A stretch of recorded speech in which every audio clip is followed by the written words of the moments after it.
Well, my name is Carlos Carthen. I have been going by Duece for so long, sports-wise and just with friends. So when I decided to come back to the gospel music world or this Christian music side of things, Duece just kind of rolled in and just felt good. It just felt like that unfamiliar but familiar name. So Duece was selected. There's lots of videos on why I selected Duece, so I don't want to necessarily go down that path, but the first album was Confessions of a Sinner. Second album is gonna be Luv Letterz to Her.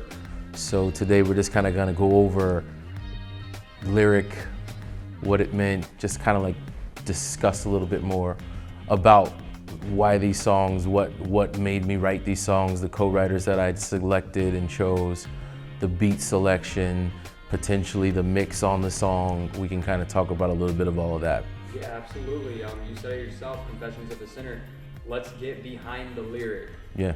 I have some stuff here. I'm gonna play it for you, and you kind of tell me what's behind that. Go. Let's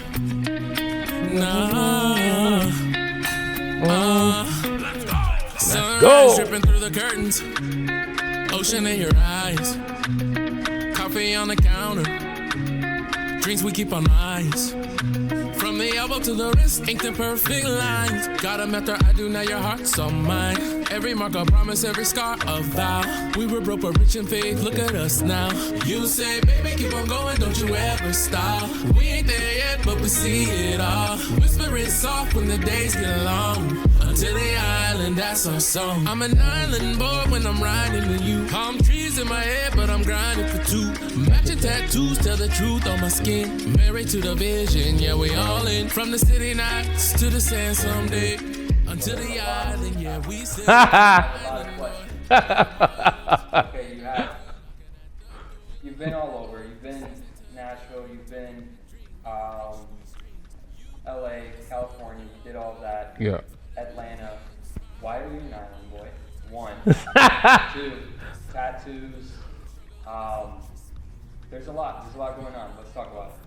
All right, to answer your first question, why am I an island boy? So I worked for Radar under Ray Daniels, and one of his songwriters, the biggest songwriter in the game, is T. Ron Thomas, and he's from the Virgin Islands.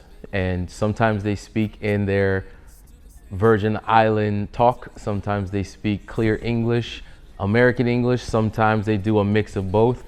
So just being around them, hearing it, listening to their songs, and just being such a huge fan, and even working with them early on, I picked up the accent just from being around them. I have friends from St. Thomas, I have friends from the islands and Barbados. I always wanted to be from the islands, so I just learned how to capture that name.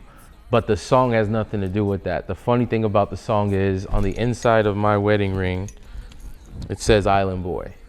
On the inside of my wife's wedding ring, it says Until the Island. And when we were first dating, she was around some of my famous friends, some of my whoever, and she was like, well, you know all these famous people, if you really want to marry me, then you buy me an island. She is not like that at all, and it was a running joke. But it's always been a running joke. So anytime we get ready to go out, or we're out of town, or we're traveling, if I go to a restaurant or a grocery store, I speak with a little bit of a Virgin Island accent, and it's always funny to talk about the island. And sometimes 12 years later, she'll still say, you working on that island yet? Whatever. So Island Boy is, I am an island boy because I'm gonna buy her an island one day, and that is going to be fulfilling a promise that I made in order to make her my wife. Times 1,000. Met you when the timing wasn't perfect at all. You was carrying the past, had your back to the wall. Love felt heavy, I ain't trusting the frame. Thought I wanted something quick, thought I was playing a game. God spoke quiet, said be still, that's your wife. Even while I was learning how to rebuild my life. Papers on the table, heart torn in two. I stay patient, never press, let them work through you. Your friend said it's wrong, said it ain't the right move. But faith don't need proof when it's got a prove. I love you times 1,000. Say it slow when I say it. Through the waiting and the doubt never faded. If it took 1,000 prayers just to make it right,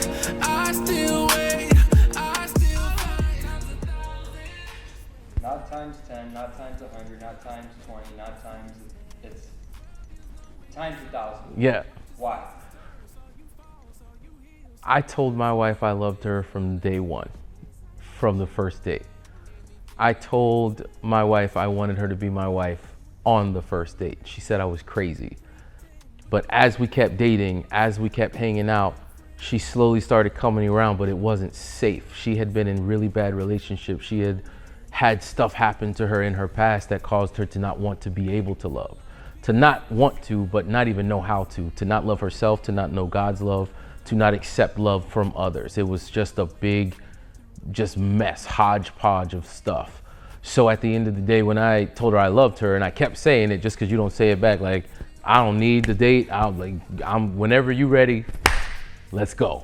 So at the end of the day, she said, I love you times 1,000 as a safe thing to say because it was kiddie and it was funny and it wasn't the real I love you. It wasn't looking you in your eyes and meaning it. So I love you times 1,000 was just her fun way of saying it without really going into it. So you asked about the tattoos. Love you times 1,000 is on, we have the exact same sleeve from our elbow to wrist. So love you times 1,000, that's what that is about. I wrote a song about our love when we first started dating, when we first went to the skating rink, the first dates, the first times when divorce was on the table, and that's what those lyrics mean. This is our love story. These songs are about things that are very, very special to us and that we are comfortable sharing. So love you times 1,000, I still say it to this day because that's how she said I love you, because that's the only way she felt safe saying that. And I was so blessed and happy to be able to have and create that safe space for her to be able to say I love you in her way. And writing a song about it and presenting that to her on our 12-year anniversary last Sunday was everything.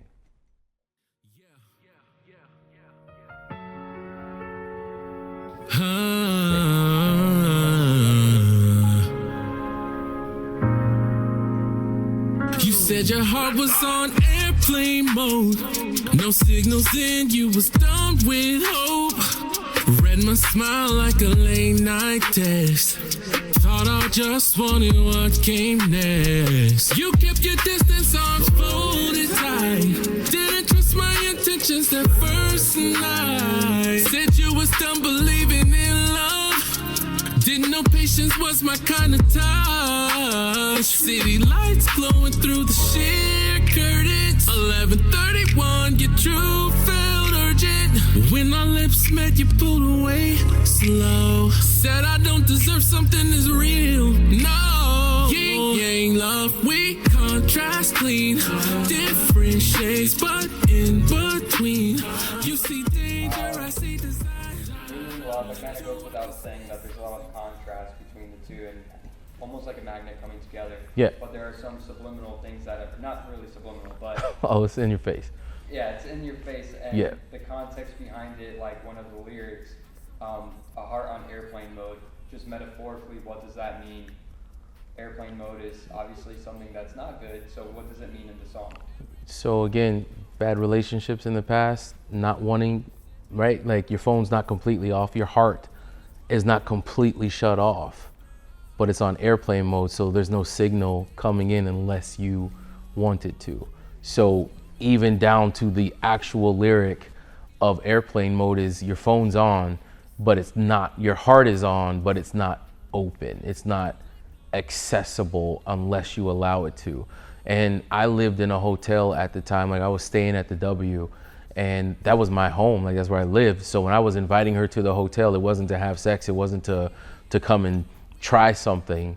This is where I live, so come to dinner, come hang out at the W. We don't have to go up to my room. We can, do whatever. So there's so many elements, and the song speaks for itself, so it's pretty straightforward. And this more or less was about just glorifying God's love, glorifying a godly marriage. And then also, I'm just tired of defending myself being married to a Caucasian woman.